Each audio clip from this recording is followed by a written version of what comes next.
The immense challenge of escaping North Korea was highlighted very tragically recently by the case in the last couple of weeks of 13 North Korean women and 2 children who were arrested in China just as they were about to escape into a Southeast Asian country widely reported to be Laos.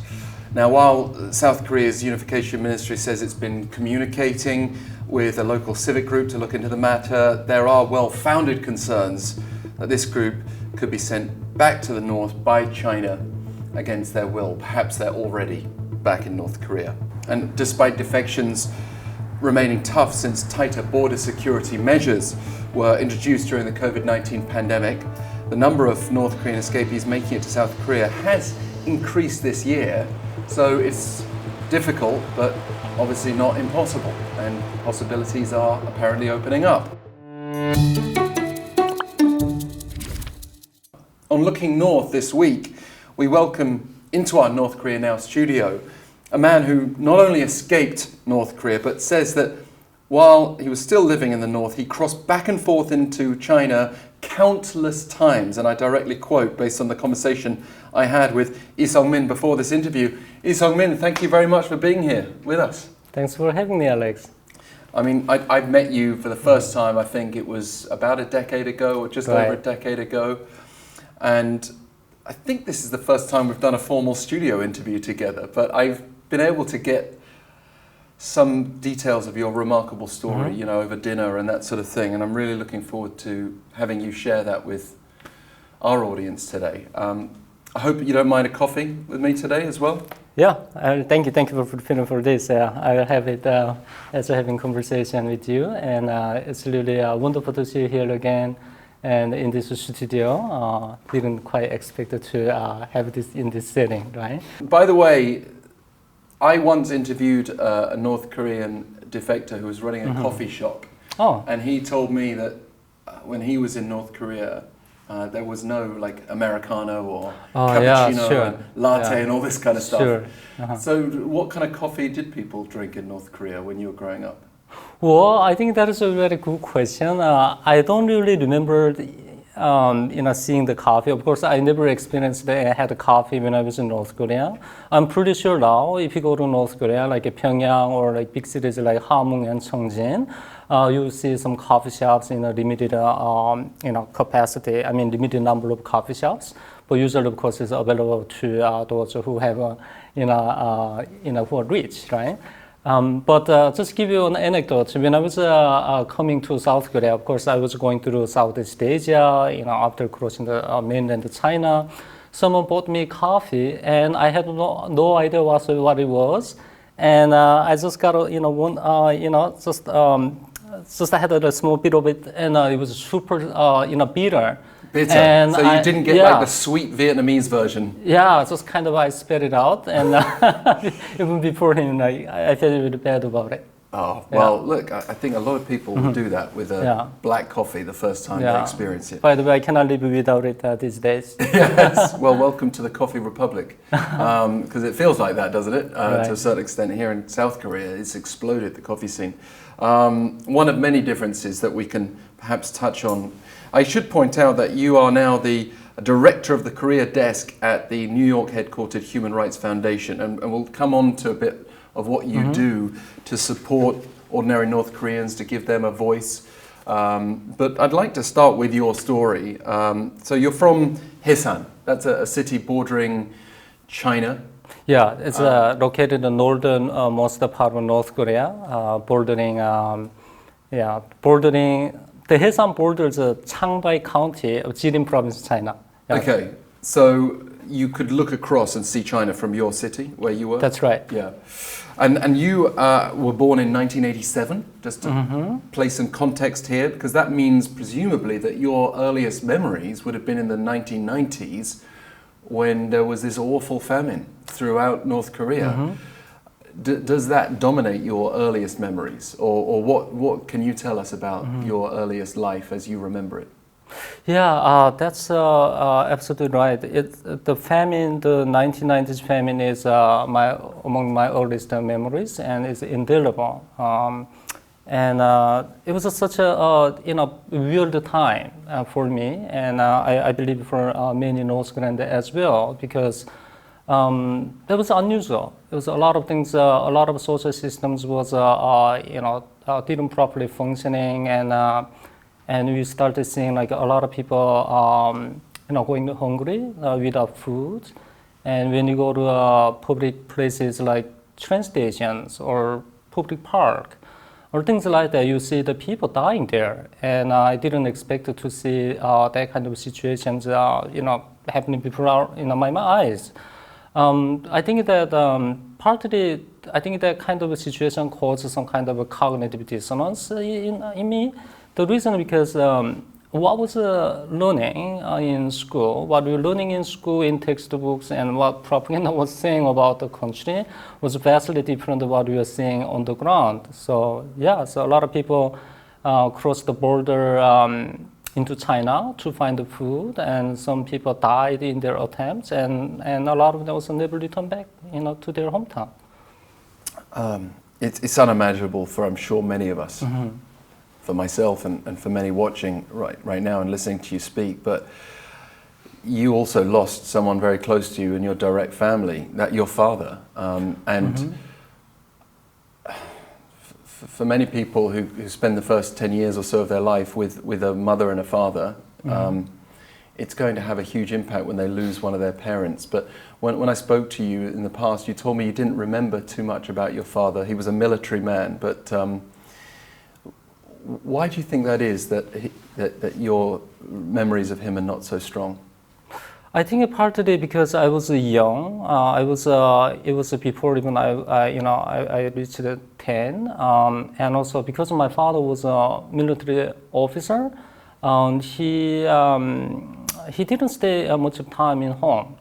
He would just stay somewhere on a business trip for a month and sometimes a year, and sometimes appear home with some small gifts, and that's all memory I have. And but I think that you talked about very important aspects during this famine. A lot of families torn apart because some people died and some people went to China, and so on. So that kind of tragedy was happening, and but I think that the positive aspects of that era is that during and immediately after the famine, we started seeing like a profound change in people's mindset in terms of their understanding of government and society. And in terms of particularly, how to navigate their lives. In old days, for instance, people, kind of used it to, social provision, like a ration, for instance. But during the famine, most of them, broke down and didn't provide anything. The government didn't provide anything. People quickly realized that, well, we have to rely on ourselves. The government is no longer omnipotent savior. So you kind of seeing the markets, emerging here and there in cities. Some of them were officially sanctioned, and some of them kind of people just made makeshift markets themselves. And you see like government officers setting up, small stores in there to make, ends meet, or things like that. It was unfathomable because pre-famine era, if you talk on pre-famine, something around like before 1990s, talking about the business was kind of considered a social disgrace. It was not something like you were supposed to talk about with pride, right? But during after famine, that all changed. And you were part of that entrepreneurial spirit in a way, because you were very young, 12, 13 years old when you basically started your own business, going back and forth across the border, buying and selling goods. The old trade, literally trade that you engaged in, presumably based on survival instinct at first, but tell us about that process and what it was like to go back and forth to China, and how did you even communicate with people once you were in China? Yeah, that's really it's just if looking back all the things what I did during that time period, I still cannot fathom, and also it's an indelible memory.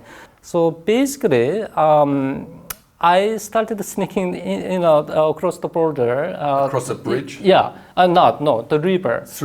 Directly in the water? Yes, that's correct. The Yalu River separating my city from China. So it was winter. During winter, the river would be frozen. It looked like a highway, literally. So if you're fast enough, you could just quickly cross the border. It wouldn't take probably more than 2 to 3 minutes. If you're fast, it's running very quickly. But 2 to 3 minutes is a long time if you're thinking you might be spotted by a guard. How could you feel confident that you weren't going to be shot at? Or? Because I studied a lot. I studied the geography of the areas in our town. Because since we moved there, I was able to see that how many checkpoints are there, the deployment of the border force guards, when they are switching their duties, or things like that, even hidden places as well. I studied them, and one day I wanted to go to China, and that was one day I think that was January in the completely dark night, and crossed the border into China. I went to China, and then that was all. The rest of his story. So you get in there, and did you have anything on you, or were you just trying to get something that you could sell in North Korea first? So basically, in the Yalu River, probably people normally don't imagine this situation. During the summer, kids from two countries often get intermingled around the center of the river. Of course, the border guards will make sure that it doesn't happen. But kids are still kids. We don't care about the law or international border. They didn't really shoot at children. Or did they just shout? They would shout, and they would shout, and they would sometimes throw stones, kids, to make sure to split. Because the kids from two countries intermingle, sometimes you cannot just throw the stones randomly because there is different kids from different countries. Right. So I made friends during that time. So basically, I went to his house. And what language were you speaking? They were speaking Korean because they are Korean Chinese, ethnically Korean. Makes sense. Mm-hmm. So his mom and father would give me candies and cookies, and that was a really interesting experience. Completely different world. TVs, they were watching. They were watching South Korean, drama there. It was incredible, and soon discovered the business opportunities. Yeah. So this is just a remarkable story in its own sense, because we could focus in on that and probably write a whole book on just what it was like to interact with those families and make friends and go back and forth. But bringing the context to today, we don't have this image that people can cross the border that easily. Is that fair to say that it's now no longer possible for kids to intermingle like that? Or is it possible for people to watch where the guards are and get into China so easily anymore? Yeah, I think that's a correct characterization. The situation has become much tougher, and the border, as we see now, has been much more fortified. So we began seeing this pattern since 2010 when Kim Jong-un came to power, and he started gradually and quickly implementing border securities, beefing up with additional forces and checkpoints and etc. And especially during the famine since early 2020, we began seeing almost shut down, the sealing off the border. They are basically creating. They created the barbed wires and there was some reportedly electrified barbed wires. And creating the buffer zone that anyone entering there without permission would get shot upon. So it is the situation now. You were going still backwards and forwards for some time, but you were the first in your family to start doing that when you were younger, when it was still easier. Not easy, but easier than today, obviously. And what then happened was your sister, Lee-Hyeon-seo, escaped to South Korea before you, and she made a huge name for herself because she appeared in this TED Talk, and I was astounded by that, and had the privilege of meeting both of you together and interviewing her. She also published a book, The Girl with Seven Names. It's a New York Times bestseller. For anyone who's actually not totally sure who I'm talking about, let's show a quick clip of her if we can, and then we can talk a little bit more about your family. So I started planning how to help them escape. Since my family couldn't speak Chinese, I had to guide them. Somehow through more than 2,000 miles in China and then into Southeast Asia. So your sister Hyun-seo, her story is pretty well known. How much of an influence was she on you? Very much. It's looking back at everything what has happened to me in our family. Yes, a lot of things has to do with Hyun-seo. Even like leaving North Korea in the first place. Yeah, we basically after she left to China, and later she came to South Korea. But after she left to China, she couldn't return back to North Korea because of North Korean government's harsh policy on defectors. And so basically, my mom and I on one hand, and my sister on the other, we were split. Lived without knowing what's going on, like whether she was even alive. We had no idea. So in that kind of context, we lived that long separately. It's like ever since she left North Korea, there was an intense surveillance. We were under the surveillance, constant surveillance of government security agencies. So basically, while I was engaging in the border business, since when I was 13, that business lasted nearly 8 years. That was a long time of engagement in that area. But on other aspects, I also had a chance to work with the local Ministry of People's Security. So basically, it's a local provincial police department. There was a reason why I worked with them. I chose to work with them. Because there is in Korean we call it the 등산 불밑이 어둡다. It's like it's the darkest places on the land, so right below the land. So because I knew my situation, my sister was kind of registered as missing on documents, which means like it's very either a defector or betrayer. That's how they describe it. So there was a little bit of a protection. I needed to provide to my family and to myself by working with the police department. Well, it's interesting that they allowed you to do that. So it's not the kind of black and white story that we hear about. That even if you have been shamed, there's a way in to official, at least at regional, provincial level. So the difference is that I wasn't in the uniform. That is a different story. Instead, because I engaged the business, I had a capital.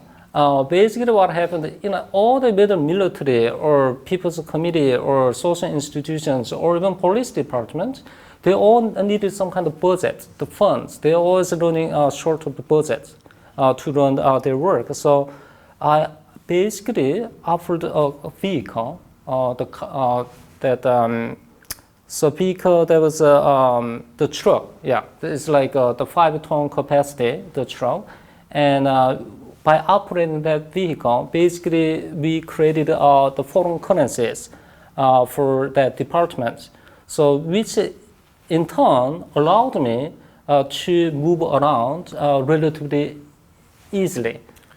Because really I work with them. Yeah, so there's a mutual benefit there. Yeah. But at some point, this mutual benefit came to an end. Why did the business stop from your side after 7 years or so? So basically, that all came to an end as I decided to leave. The decision doesn't usually come to you immediately. You don't make a decision that easily. Because think about you have to leave everything what you've known behind. And knowing you will never be able to return back to the land again. So all that kind of possible, and also plus there is no guarantee of success. whether they are going South Korea or elsewhere, there is no guarantee of success because we know a lot of people getting caught in their attempts. So that was the situation. So it's kind of I was disillusioned with the North Korean system and with a lot of corruptions and violence was going on.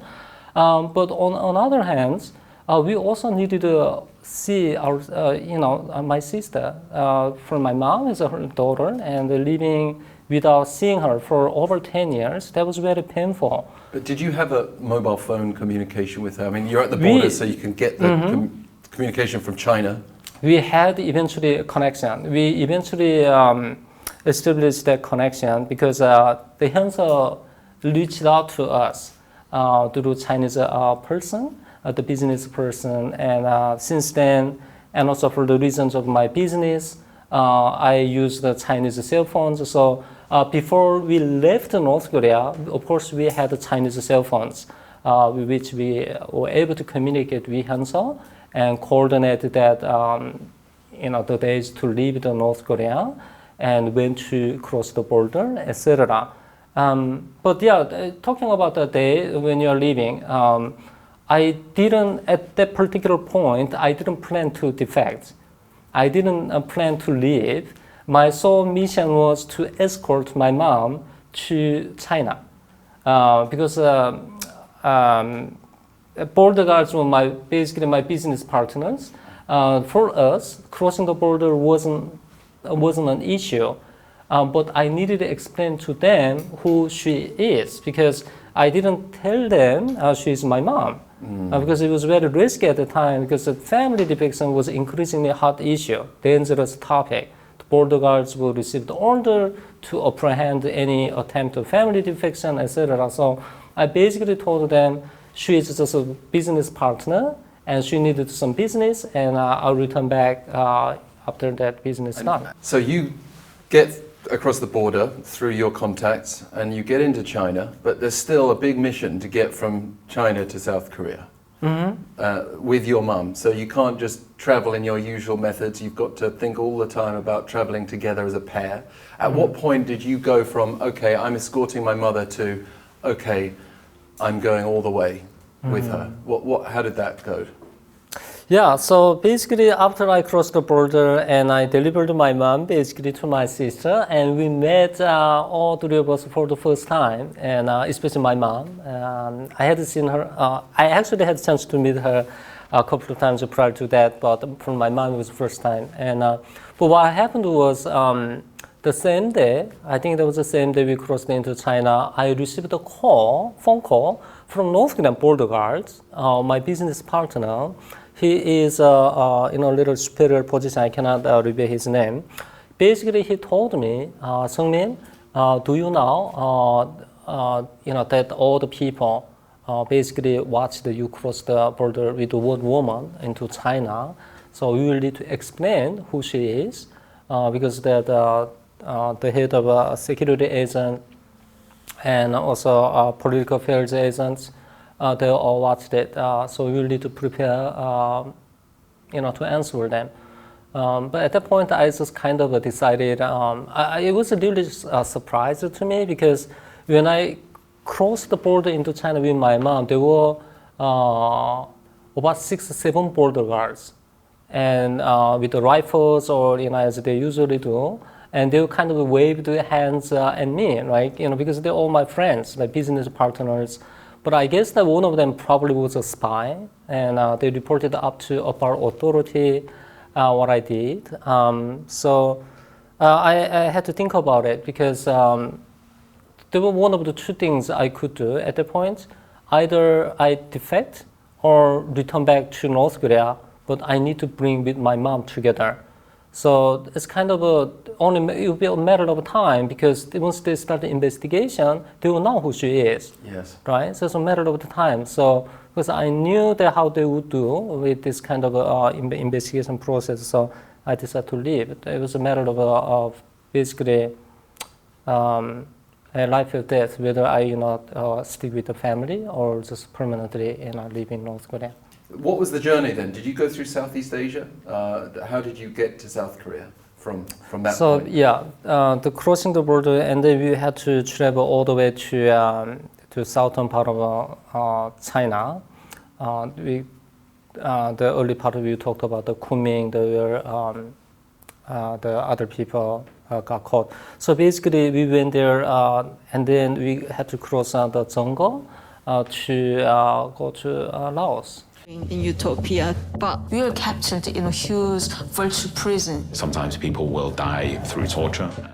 Well, there's this movie, Beyond-Utopia, which Yeah. shows that kind of process yeah, very, very candidly yeah. for anyone who is interested in seeing what that's like. And it's so tense, and you know, people traveling under cover of darkness, and, Right. and you know, sometimes you've got little kids or elderly escapees, and you just think, how on earth do they manage it?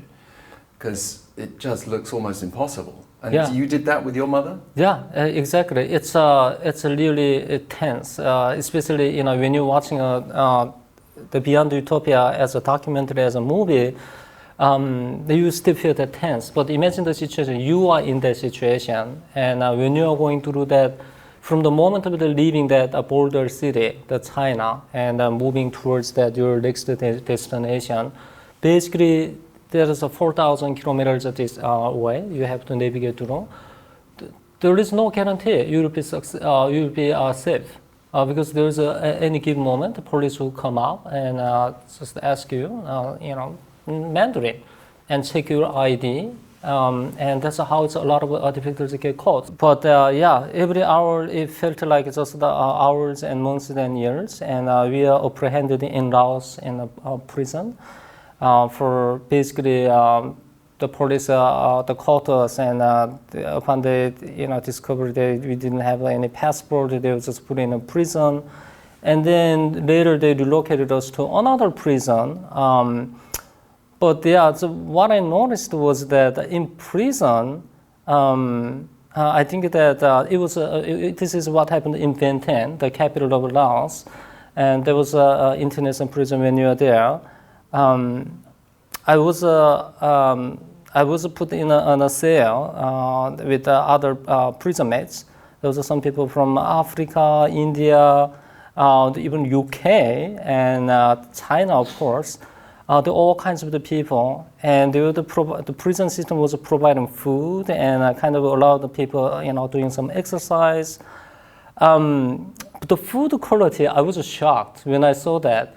The food the prisoners eating there was way better than what North Koreans would eat normally. So basically, like any North Koreans.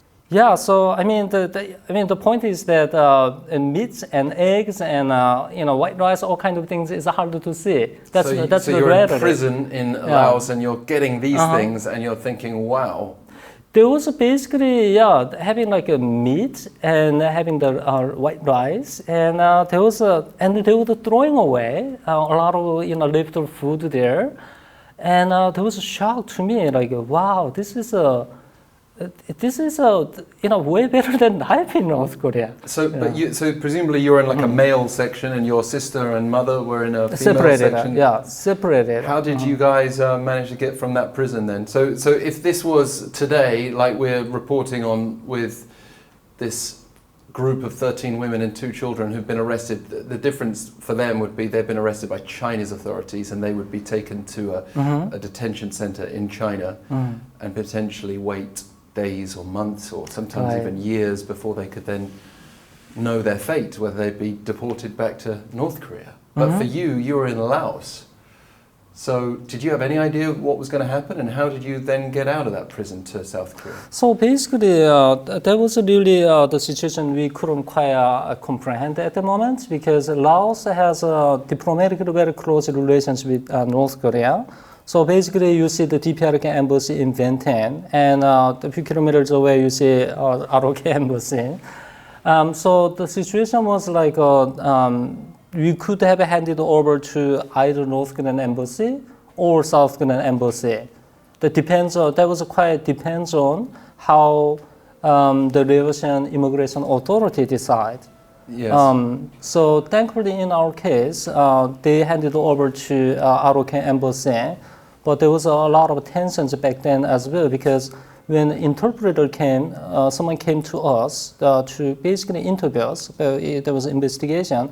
We didn't quite so sure whether that person is from diplomatic embassy or ROK embassy. What another tense moment then. Mm-hmm. But fortune was on your side. Mm-hmm. Yeah, it turned out. This shock that people have when they come to South Korea, I mean, it's like you described before, all the lights and things that they've seen in China would change again when they get to South Korea. And then they would also witness restaurants and coffee shops and all the capitalism overflowing all over the place. But before even getting to that stage, there's this investigation period by South Korea being in a center where you are being educated essentially and being prepared for life in South Korea. So as you said, when defectors arrive in South Korea, they go to the debriefing process.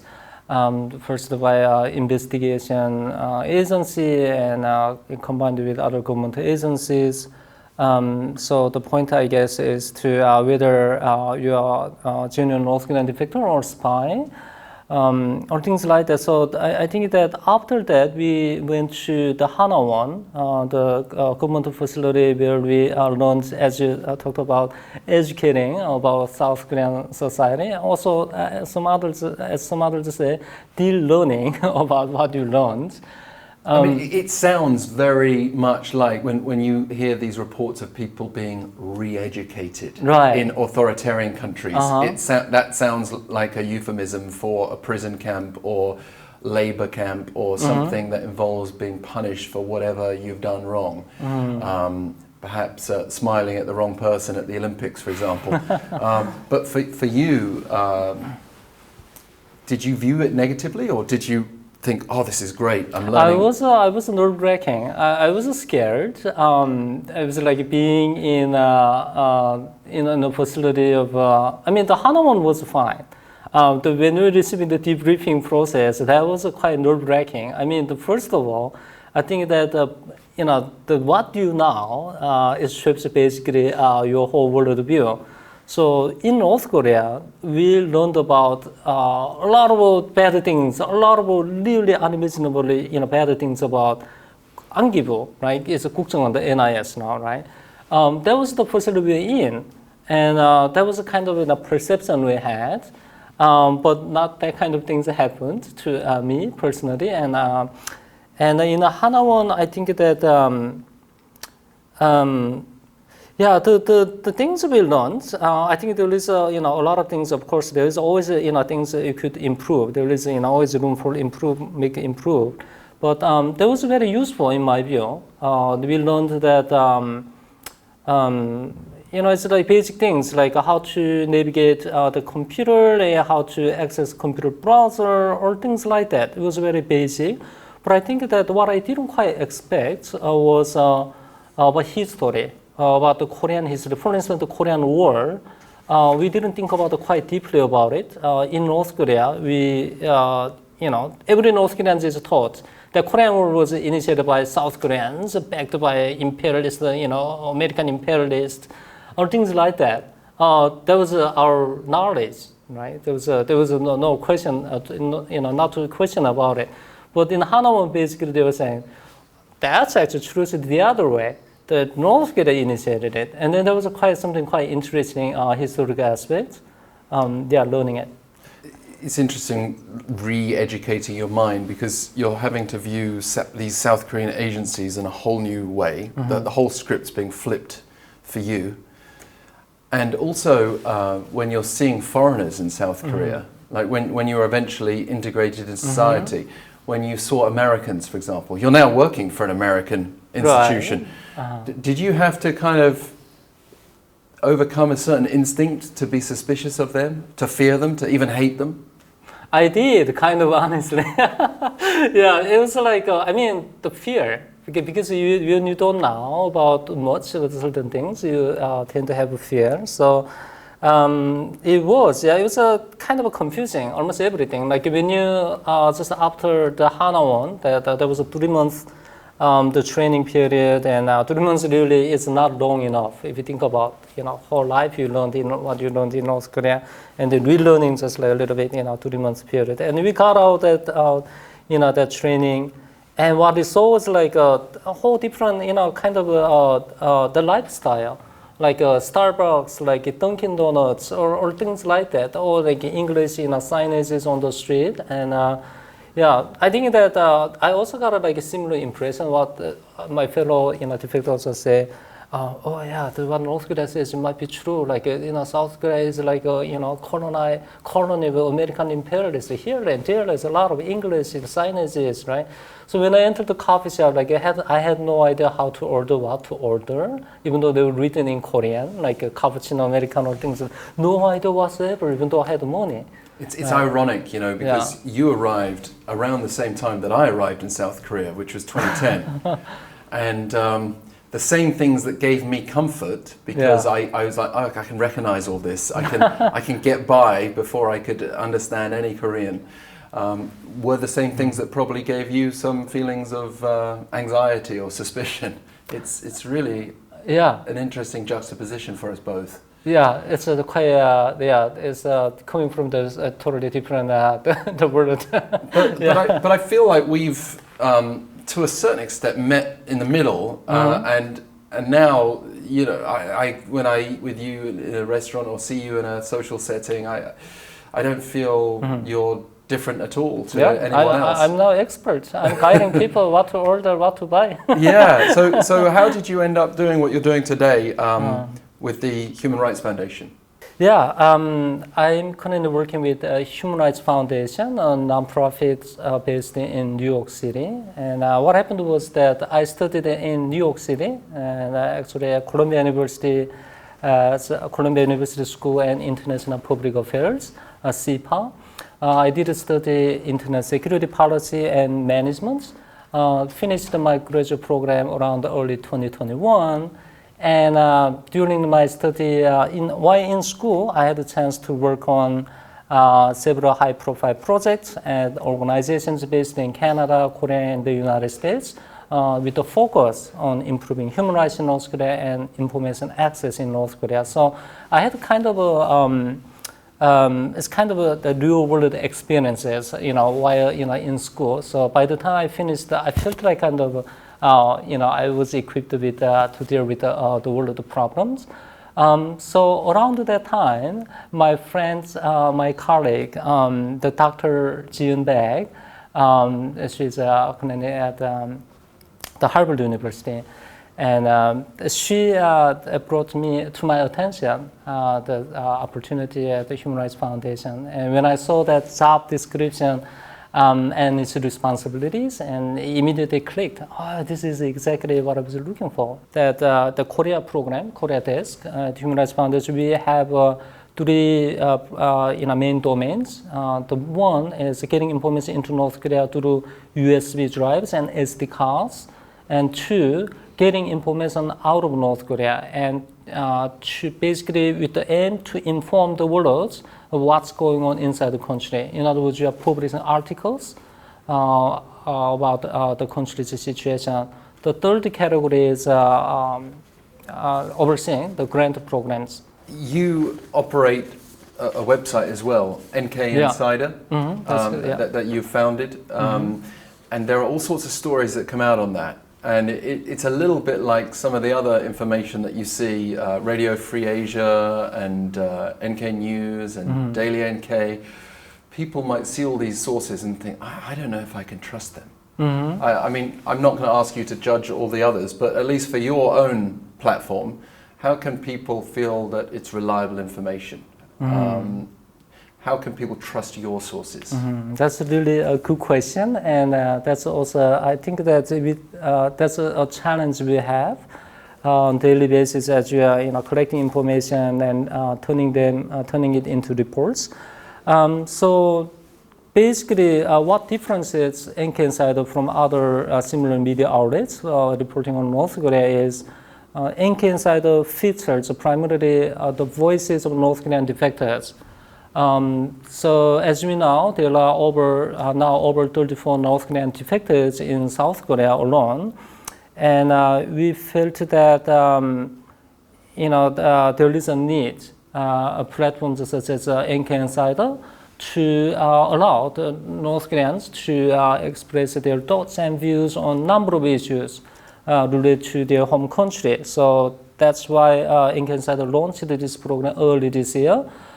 So when it comes to the building credibility, we are working with a number of North Korean defectors who have already established networks inside North Korea. So these people communicating with inside the correspondents in North Korea, we call it underground reporters, on a nearly daily basis. We receive through the secret communication channels, we receive text messages and footage and copies of documents along with the reports.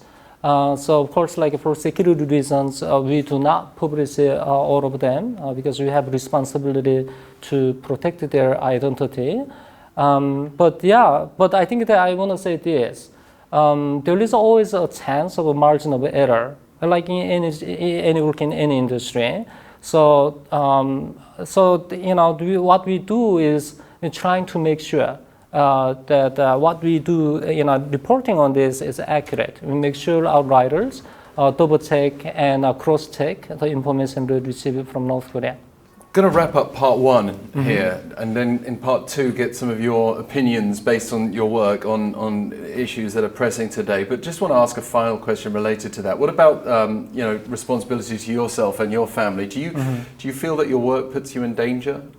Do you have to ever watch your back? There are apparently, if we are led to believe, some of the official sources, including President Yoon Suk-yeol of South Korea, anti-state forces in South Korea, forces who might be working for North Korea, spies and citizens who are favorable to Pyongyang. So do you feel concerned for your own well-being?